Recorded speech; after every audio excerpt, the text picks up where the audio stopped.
Do you struggle to maintain weight loss but desperately want to feel good in your own skin, confident in your clothes, and improve your overall health? If so, you're home. Hello, and welcome to episode 50 of More Than a Number. Can you even? I cannot. This is the podcast where we stop chasing weight loss and start building a healthier life anchored in the habits that support it. I'm Sam. I'm your host. Looking back over the last year of this podcast, it really is unbelievable how you truly can teach an old dog new tricks. I remember literally crying when I first started because I felt like I would never understand the tech involved in like the recording and editing and publishing of these episodes. The content was never a problem. I can talk about health and nutrition till the cows come home, but learning the ins and outs of editing was really, really tough in the beginning. That's why I kept it only audio at first, because video adds a whole new set of skills, and I needed to start as simple as possible. Kind of like how I coach for lasting weight loss, right? Small adjustments, baby steps, consistently over time are what lead to those big results. And now I can't believe we're already at episode 50, and I ventured into video recording. Still a lot to learn and get better at over time, but I really am having so much fun doing it. It brings me so much joy to create episodes I think will be helpful to you all, and I hope you know how grateful I am for each one of you listening or watching. What's so fitting is that this 50th episode comes at the most perfect time, which, if you follow me, you know that I am a believer.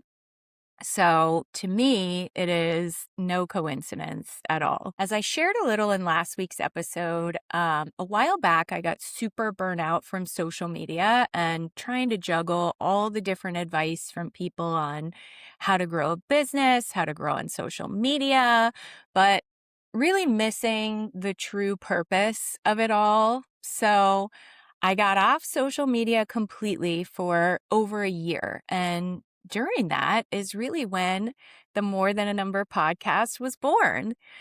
But recently, it felt like it was time. It was time to get back on socials so I could share about the podcast, and hopefully it would, reach more people that need it and create more genuine content that I feel good about. But I'm not going to lie, it was a little triggering. Okay. It was a lot triggering. And I was having trouble kind of getting back into the swing of posting regularly. I had already established like the bones of a new program that I wanted to offer that would really pull together everything I always preach and teach, but in a more simple and concise way, as well as offer the accountability needed to keep pushing forward. So, as an accountability challenge, a month ago, I announced on social media that I was going to have all of you hold me accountable to 30 days of posting.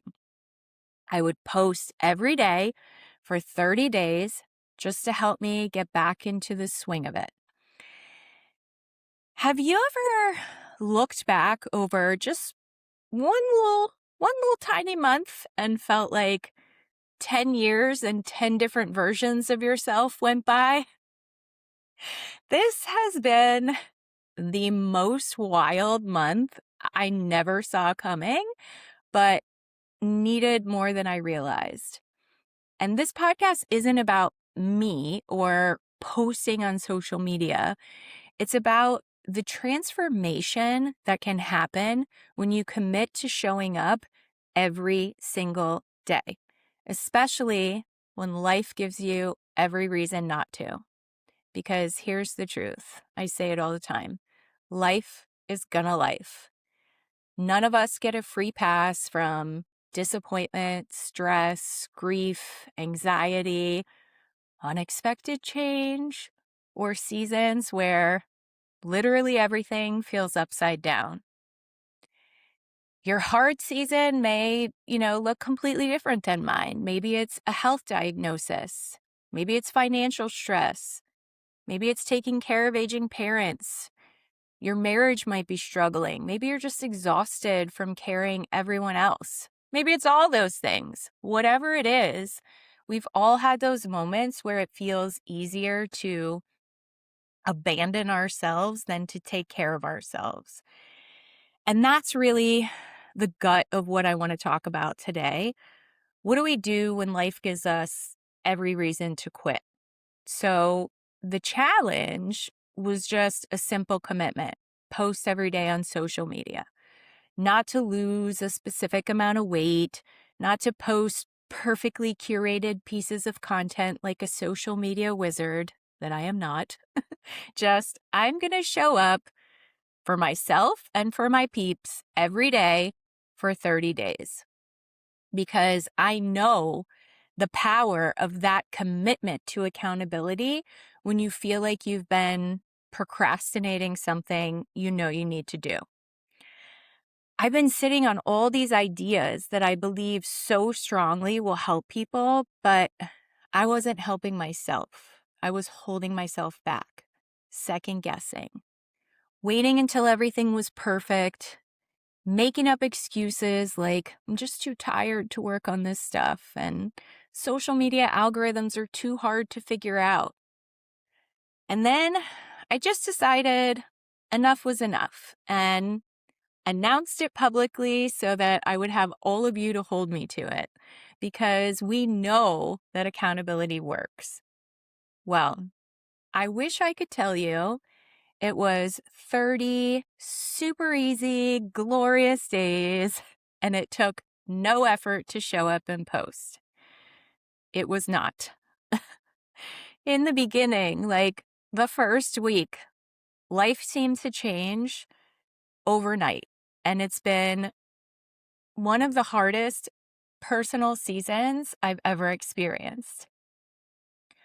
I was faced with one of those life be life in moments that make it so easy to abandon our healthy habits.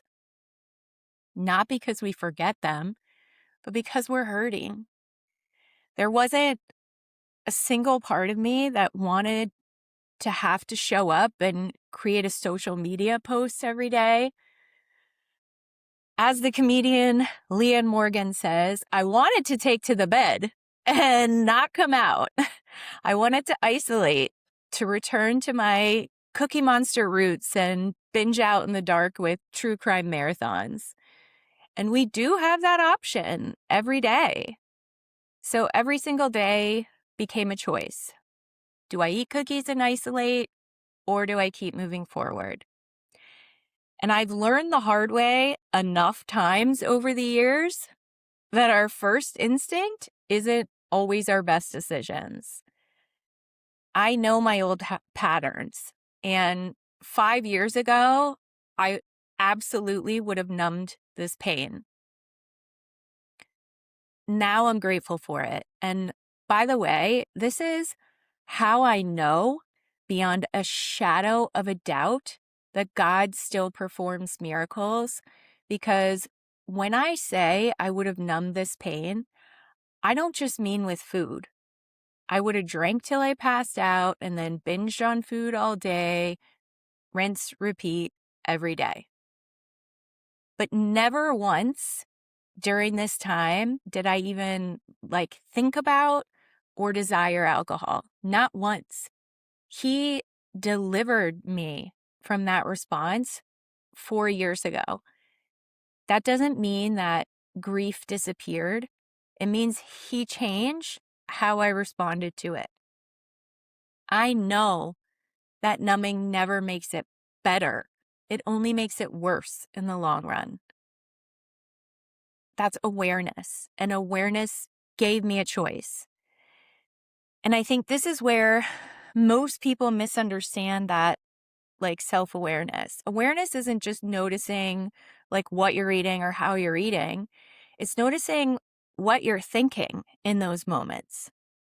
I started paying attention to the stories that I was telling myself. I'm not enough. I just want to stay in bed. I don't want to talk to anybody. I'll feel better if I just eat cookies and bed rot today. But awareness slowed me down just enough to ask a different question. Is this actually what I need? Or is this just what I want in this moment? Because those are two very different things. And I want to ask you the same question today. What is one thought you've been speaking over yourself lately so much that you believe it, but it might not actually be true? That simple pause changed everything for me. Essentially, the way I see it, we can either feed the pain or we can feed the person we want to become. That awareness helped me clarify and put into words the method that I had already lived and tested to be tried and true. We have to recognize what we actually need, not what we think we want in a moment of weakness. Recognize that what we want would more than likely make things worse. I knew I did not need junk food and Netflix marathons. I needed nourishment, and not just food, like nourishment for the soul. I needed prayer. I needed movement. I needed people. I needed sleep. Awareness doesn't judge us. It just gives us information so we can make a better choice. That's why awareness is the very first step of the anchor method. We can't change what we're unwilling to honestly look at. Remember, nothing changes if nothing changes. So I decided to feed myself to nourish the whole person I want to be. Even when my heart hurt so bad, I didn't want to become anything but a bed-rotting cookie monster. Because eating our emotions just creates a whole other problem and makes everything worse. So when life gets hard, are you feeding your body or are you feeding your emotions? Because that difference is huge. Nourishing yourself is an act of hope. It's saying, I believe the future version of me is worthy of taking care of today. I realized over the course of these 30 days that I hadn't been trusting in God's plan for my life as much as I thought I had. So first I turned to Jesus and prayer, but I also started journaling again. I forced myself to get out of the dark and into the light of nature. And much to my shock, I kind of love it. No, I knew I loved it. Maybe. It's very hot right now in South Florida, so there's only so much nature one can stand before passing out, but I'm doing my best. Making time to go sit and watch the sunrise on the beach or the moonrise at night has been just an incredible piece that makes me feel so connected to God and really has renewed my sense of surrender. So, when life gets overwhelming, what do you instinctively reach for? Is it your phone? Is it food? Is it alcohol? Is it shopping? Scrolling? Or do you have things that actually calm your nervous system instead of distracting it? That has completely changed how I look at stress. I've made a lot of huge changes in my life. When I jump, I really jump. But when I get comfortable, even if I know I'm not happy, I tend to stay in what's comfortable because of fear. So stepping outside the comfort zone has ushered in many different tools to manage our stress. And I'm actually creating a whole resource on different ways we can calm our nervous system inside my new offer, 30 Days to Thrive, that I'm going to tell you about, because this has been so helpful for me. Another thing I noticed during this challenge was that prior to starting, I had been watching a lot more TV than I normally did, staying up later than usual and not prioritizing quality sleep. So I stopped turning the TV on during the week and got in bed earlier to journal and pray and calm myself before sleep. I made sure to take my evening supplements to help with restful sleep, put my sleep mask on, turn the white noise on, and really made it a point to, instead of snacking and Netflixing through the pain, I forced myself to get to sleep so that I could start the day in the best possible position. Because protecting our sleep is not lazy, it's one of the healthiest things that we can do. We can't expect to make great decisions all day if we're running on empty. Sleep became another way I was casting out the negative thoughts of not being enough and saying, I'm worth taking care of. Another miracle from God during this time, I kept going to the gym. Usually in the past, exercise is not something that I want to do when I'm not in a great place. But I kept going. I kept moving my body, not because I wanted to, not because I was motivated. I wanted to stay in bed and never leave it. But movement reminded me of who I am and who I'm becoming. And I wonder, what if movement wasn't about just burning calories? Can you imagine? What if it became the thing that reminded you who you are and who you're becoming? They say the hardest exercise you'll do at the gym is actually walking through the front door. I knew I had to keep showing up. Didn't always look polished or complete, but I went, even if I cried the whole way there. Many months ago, while I was on the treadmill at the gym in the morning, an older man came up to me and said he just wanted to tell me that he sees how hard I work in the gym and he's really proud of me. It was the sweetest thing ever. Over the course of, many months after that, I would see Ray, my guy Ray, every single morning.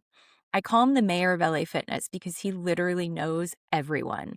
He's hilarious and completely inappropriate, which is what I love most about him. But I've come to adore him and look forward to his greetings like literally every morning.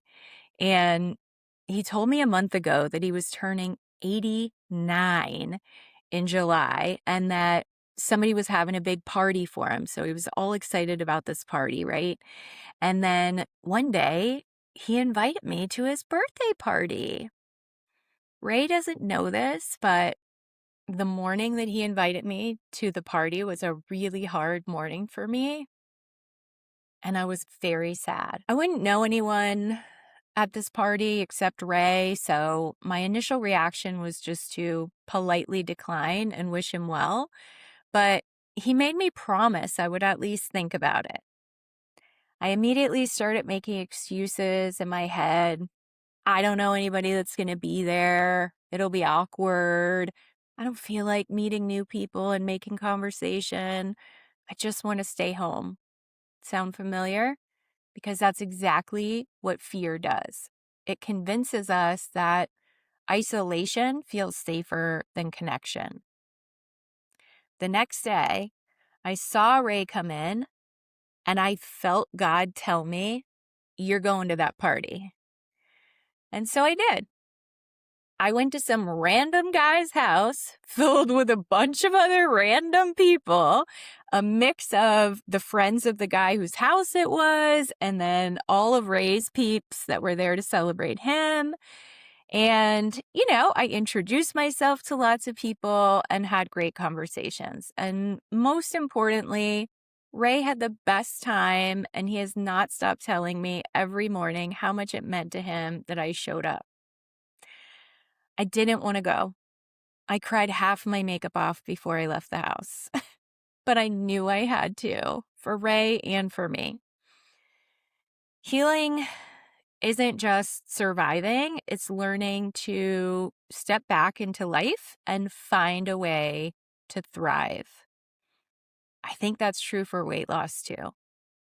Sometimes we're so focused on surviving another Monday, another diet, another I'll start again next week, that we forget we're actually trying to build a life that we enjoy living.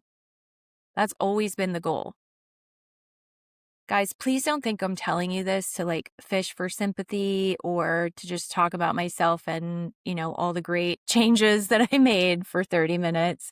I'm sharing this because I know how powerful 30 days can be when we choose to show up for ourselves, even during some of life's toughest challenges.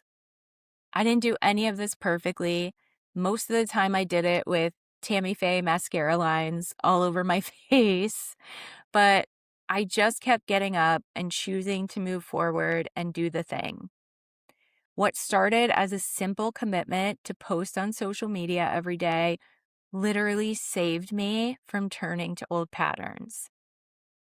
And maybe you're wondering, why 30 days? Why not 7? Why not 90? Here's why I love 30 days, because it's long enough to interrupt old patterns. It's long enough to prove to yourself that you can keep promises and to begin building trust within yourself. But it's also short enough that it doesn't feel impossible or out of reach. We're not trying to finish our transformation in 30 days. We're just planting the seeds. And if we keep watering those seeds, they eventually become the life we always wanted.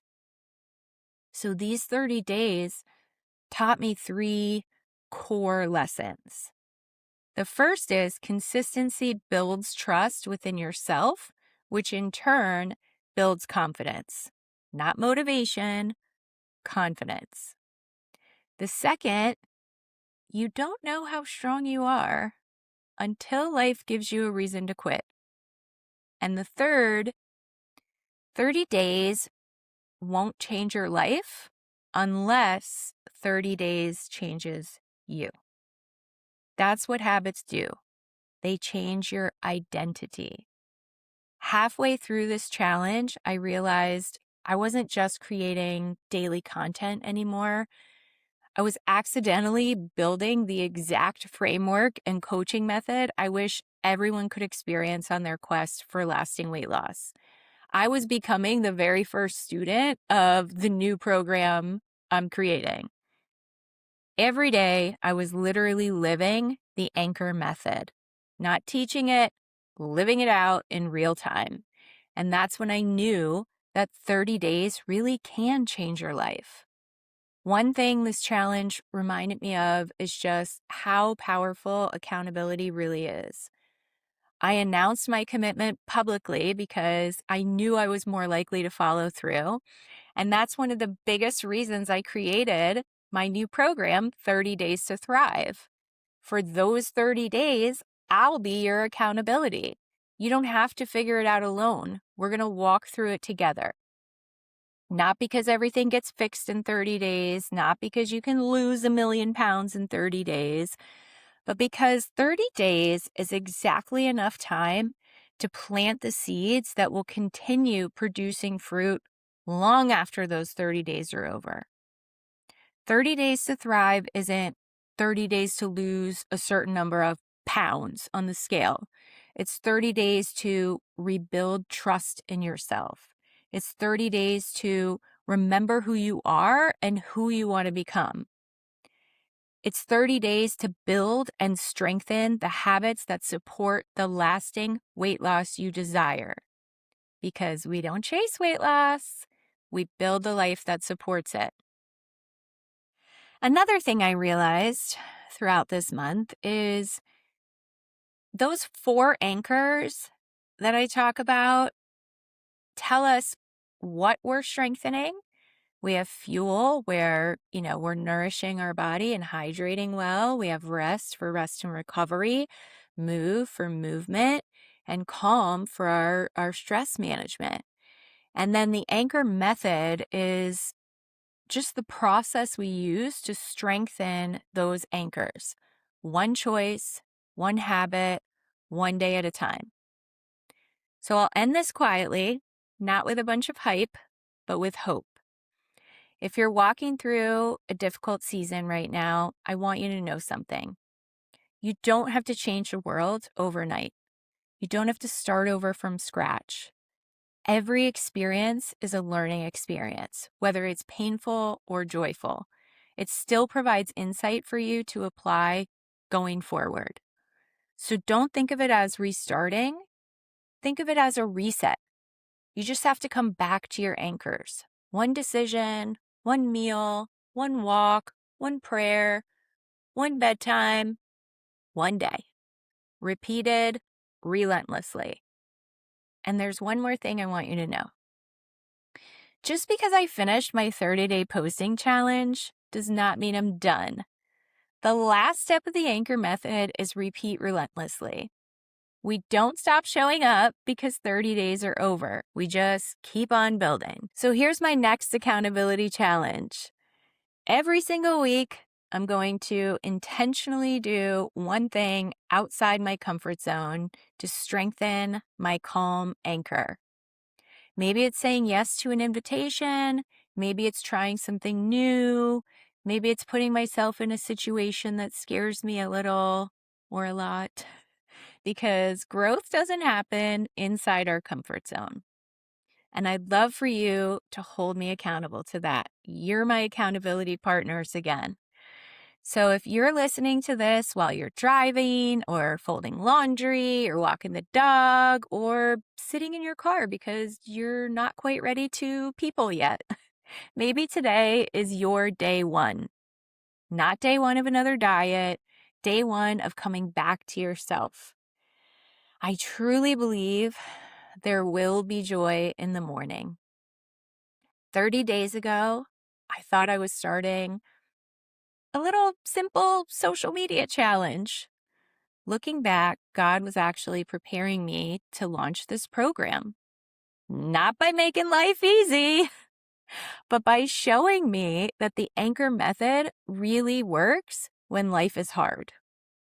And if you're ready to stop starting over and start building the healthier life that supports lasting weight loss, I'd be honored to walk alongside you.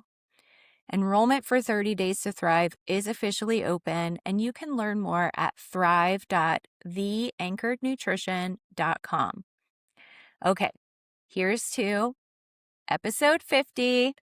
Looking forward to growing right with you in the next 50. Until next time, keep coming back to your anchors.